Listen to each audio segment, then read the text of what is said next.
परों को खोल जमाना उड़ान देखता है, परों को खोल जमाना उड़ान देखता है, जमी पर बैठ के आसमान देखता है। मध्य प्रदेश पुलिस में आपके 7040 पद आ गए हैं, जो कि आपका अगर डेट हम बात करें तो आपका फॉर्म आवेदन शुरू होगा 26/6/2023 से, और आपका अंतिम डेट रहेगा आपका 10 जुलाई 10/7/2023। और आप अगर बात करें यहाँ पे अंतिम डेट करेक्शन की तो वो रहेगी 15/7/2023।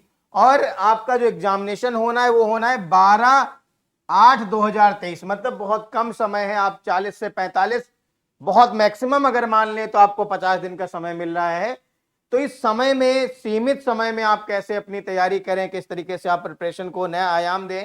परों को खोल जमाना उड़ान देखता है, परों को खोल जमाना उड़ान देखता है, जमी पर बैठ के आसमान देखता है। तो पंख आप बैच आपके लिए आ चुका है, जो कि आपका एमपी पुलिस कांस्टेबल के लिए यहां पे आपको बहुत बेहतर तैयारी कराई जाएगी। ये बैच आपके लिए क्यों जरूरी है, क्यों इसमें क्या खासियत, हम पूरी बात करते हैं। तो यहां पे अगर बात करें हम, तो आपका ये जो बैच है वो सिर्फ 399 में है, पैसे की कोई बात नहीं है। मेन बात है कि ये आपका बैच जो है वो रिकॉर्डेड मिलेगा आपको, पूरा आपका कंटेंट यहाँ पे रिकॉर्डिंग फॉर्म में कंप्लीट कर दिया गया है, वो आपको मिल जाएगा रिकॉर्डेड। और आपको लाइव जो है डाउट सेशन मिलेगा, यहाँ पे पीडीएफ मिलेगी, मॉक मिलेगा, सारी चीजें हम आपकी बात करेंगे। सबसे पहले बात कर लेते हैं कि आप कैसे बैच को ज्वाइन करेंगे। तो बैच ज्वाइन करने के लिए आप सबसे पहले ओपन करेंगे तो आपको यहाँ पे दिखेगा मध्य प्रदेश पुलिस कांस्टेबल, आप इसे क्लिक करेंगे तो आपका कुछ इस तरीके से खुल के आएगा। यहाँ पे आपकी लाइव क्लासेस चलती हैं।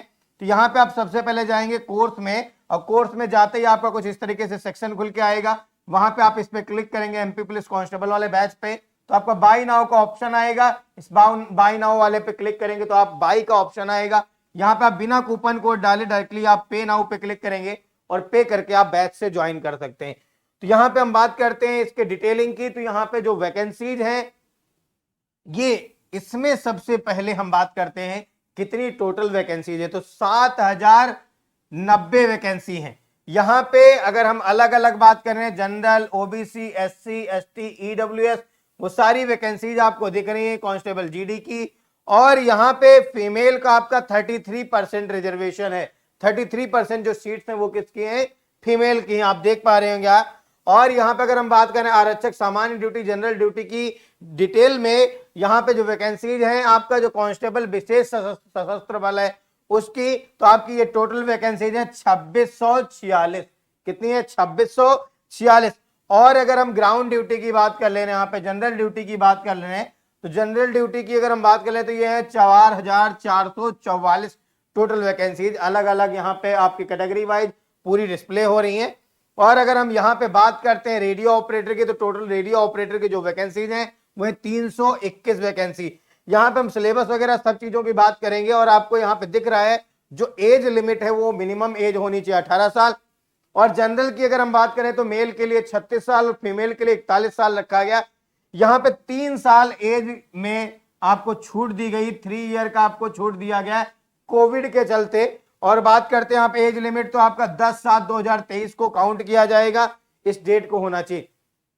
आप देख पा रहे होंगे सभी को। अगर हम बात कर रहे हैं जनरल का, तो जनरल का ये हो गया आपका क्राइटेरिया, ठीक है। साथ ही साथ में अगर हम बात करें महिला पुरुष और यहाँ पे अन्य जो रिजर्वेशन वाली कैटेगरी है, तो आपको यहाँ पे रिजर्वेशन वाली कैटेगरी का भी एज लिमिट देखने को मिल जाएगा रिस्पेक्टिव। यहाँ पे अगर आप किसी अलग स्टेट के हैं, अदर स्टेट के हैं, तो आप जनरल में काउंट किया जाते, तो आप जनरल के एज के हिसाब से अपना हिसाब लगाएंगे।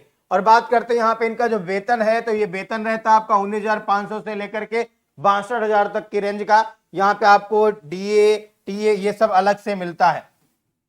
ये इसके पाठ्यक्रम की हम बात कर लेते हैं, तो पाठ्यक्रम आपका सामान्य ज्ञान और तार्किक ज्ञान है। तो मतलब आपका यहाँ पे जीएस आएगा और यहाँ पे रीजनिंग आएगा, ठीक है। तो जीएस जो आएगा वो आपका 20 क्वेश्चन रहेंगे, 20 नंबर का रहेगा, यहाँ रीजनिंग 20 नंबर का रहेगा। फिर इसके बाद आता है बौद्धिक क्षमता और मानसिक अभिरुचि, तो यहाँ पे फिर से आपका रीजनिंग आ जाएगा और आपका मैथ्स आ जाएगा। रीजनिंग यहाँ पे आपका आ जाएगा 5 नंबर का, मैथ्स आ जाएगा आपका 25 नंबर का। बात करते हैं विज्ञान, तो यहाँ पे साइंस आ जाएगा, ये आपका साइंस जो है वो 14 नंबर का आएगा। और फिर से यहाँ पे मैथ्स आ रहा है जो कि 16 अंकों का होगा। तो आप यहाँ पे देख पा रहे होंगे टोटल अगर बात कर लें तो आपका रहेगा मैथ्स, आपका रहेगा रीजनिंग और आपका रहेगा जीएस इंक्लूडिंग साइंस। जीएस में क्या रहेगा, साइंस भी रहेगा। तो मैथ्स की अगर मैं बात कर लूं तो ये टोटल अगर आपका बात कर ले तो ये बनेगा लगभग आपका मैथ्स यहां से 25 और यहां से 14, तो आपका 16, तो आपका ये लगभग लगभग 40-41 नंबर का बन जा रहा है मैथ्स। और रीजनिंग की अगर बात कर ले तो ये आपका 25 नंबर का बनेगा, 25 क्वेश्चन आएंगे।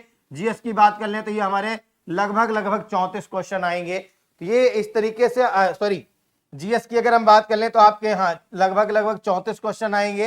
तो ये अगर आपको यहाँ पे ओवरऑल हम बात करते हैं तो ये 100 क्वेश्चन बन जाएंगे। कितने बन जाएंगे, 100 क्वेश्चन बन जाएंगे, जो कि आपका पूरा लिखित परीक्षा होगी 2 घंटे की। साथ ही में अगर हम बात करें यहाँ पे तो एक जो सही उत्तर दोगे तो आपको 1 अंक दिया जाएगा, ऋणात्मक मूल्यांकन नहीं किया जाएगा, कोई निगेटिव मार्किंग नहीं है, इस बात का बराबर ध्यान रखिएगा। और साथ ही में अगर हम बात करें तो यहाँ पे आपका प्रथम चरण में 2 घंटे का जो पेपर होगा वहां पे आपका अधिकतम 100 अंक का होगा, जो कि हमने आपको डिटेल में बता दिया किस तरीके से रहेगा। निगेटिव मार्किंग नहीं है यहाँ पे, फिर से मैं बता रहा हूँ, आपका 40 अंकों का सामान्य ज्ञान रहेगा, 30 अंक सामान्य ज्ञान तार्किक ज्ञान रहेगा, 30 अंकों का आपका बौद्धिक क्षमता मानसिक अभिरुचि रहेगा, 30 अंकों का विज्ञान और सरल अंक गणित रहेगी, जो कि आपका बेसिक एलिमेंट्री मैथमेटिक्स है। यहां पे अगर हम बात करें तो आपका ये रेडियो ऑपरेटर का है। अगर हम रेडियो ऑपरेटर के सेक्शन में जाते हैं तो इसमें आपको एक्स्ट्रा यहाँ पे देखने को मिल रहा होगा इलेक्ट्रॉनिक्स, इलेक्ट्रिकल, हार्डवेयर, कंप्यूटर, इन सब का भी आपका क्वेश्चन रहेगा। यहाँ पे हम बात करते हैं जीडी में, तो आपका एलिजिबिलिटी क्राइटेरिया क्या है, तो आप जीडी की बात करते हैं तो ये 10+2 मतलब 12th अगर आपने पास किया, 10वीं कक्षा की परीक्षा अथवा हायर सेकेंडरी अथवा समकक्ष परीक्षा उत्तीर्ण करी है आपने, तो आप इसके लिए एलिजिबल है। और यहाँ पे अनुसूचित जनजाति के लिए शैक्षणिक योग्यता जो मांगी गई वो 8वीं कक्षा अथवा समकक्ष परीक्षा उत्तीर्ण मांग लिया गया। ठीक है, बात करते हैं यहाँ पे ये हमारा जनरल और ओबीसी वगैरह के लिए है। यहाँ पे आप बात करते हैं अनारक्षित, अनुसूचित जाति, अन्य पिछड़ा वर्ग, वो आपका अनुसूचित जनजाति के लिए है। यहाँ पे देखिए आप रेडियो ऑपरेटर के लिए क्या मांगा गया है, आपका 10+2 12th मांगा गया है। साथ ही साथ में आपको पॉलिटेक्निक संस्थान या विश्वविद्यालय आईटीआई से आपका इलेक्ट्रॉनिक्स, इलेक्ट्रिकल्स या हार्डवेयर कंप्यूटर एप्लीकेशन नहीं, एप्लीकेशन वाला नहीं चलेगा, कम्युनिकेशन और इंस्ट्रूमेंट मैकेनिक और या फिर सूचना प्रौद्योगिकी इंजीनियरिंग के क्षेत्र में 2 वर्ष का आपके पास डिप्लोमा या कोई डिग्री होना चाहिए। बात करते हैं यहाँ पे तो आपका जो फिजिकल की बात कर लेते हैं, शारीरिक मापदंड की बात कर लेते हैं, क्योंकि रिटर्न के बाद में आपका यही आएगा।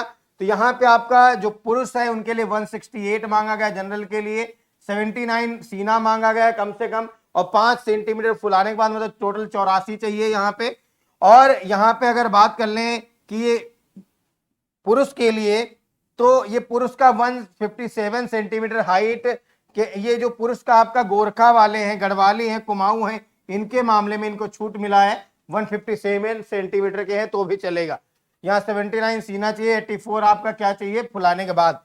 यहाँ पे मराठा और इनसे अनुसूचित जाति, अनुसूचित जनजाति के लिए पुरुष में छूट है कितना, 165 सेंटीमीटर अगर हाइट है तो भी चलेगा, बाकी इसमें कोई छूट नहीं है। सीने में आपका 79 मिनिमम और 84 यहाँ पे फुलाने के बाद मांगा गया।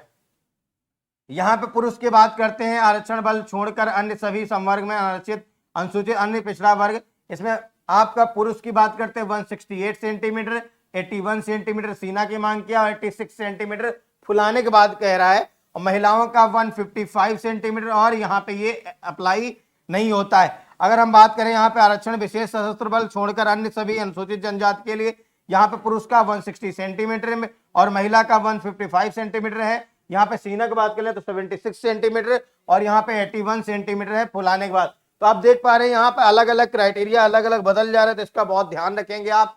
और चश्मा नहीं चलेगा, चश्मे में देखो क्या क्या है चीजें, कितना आपका आई विजन होना चाहिए। तो आपका जो यहाँ पे चश्मे, बिना चश्मे की दृष्टि जो है वो आपकी तीव्रता कितनी हो जाए, 6/9 से कम नहीं होनी चाहिए। और दूसरी आंख की जो दृष्टि तीव्रता है वो आपकी 6/12 से कम नहीं होनी चाहिए। ठीक है, कलर ब्लाइंडनेस नहीं चलेगा, ये आपका साफ साफ बोला गया है।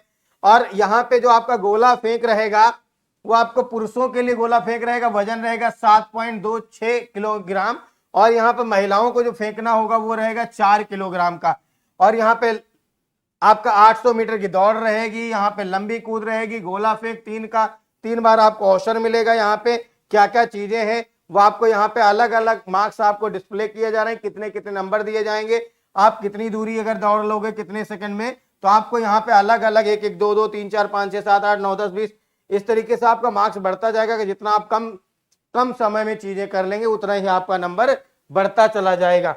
यह आपका एकेडमी का नंबर है 8577877818। आप इस पर कॉल करके अपनी इंक्वायरी कर सकते हैं और अपने रिस्पेक्टेड बैच को ज्वाइन कर सकते हैं, क्योंकि आपको बेहतरीन कंटेंट के साथ में हम यहाँ पे गाइड करने वाले पंक बैच में, और आपको सारा रिकॉर्डेड कंटेंट मिलेगा। क्योंकि इतने सीमित समय में आप अगर समुचित तैयारी करना चाह रहे हैं, अपनी सिलेक्शन को जोड़ देना चाह रहे हैं कि इस बार सिलेक्शन हो जरूर, तो आप इस बैच से जरूर जुड़िए, क्योंकि आपको रिकॉर्डेड कंटेंट मिल जाएगा, प्लस डाउट अगर कोई होगा तो आपको वो क्लियर करा जाएगा लाइव सेक्शन में।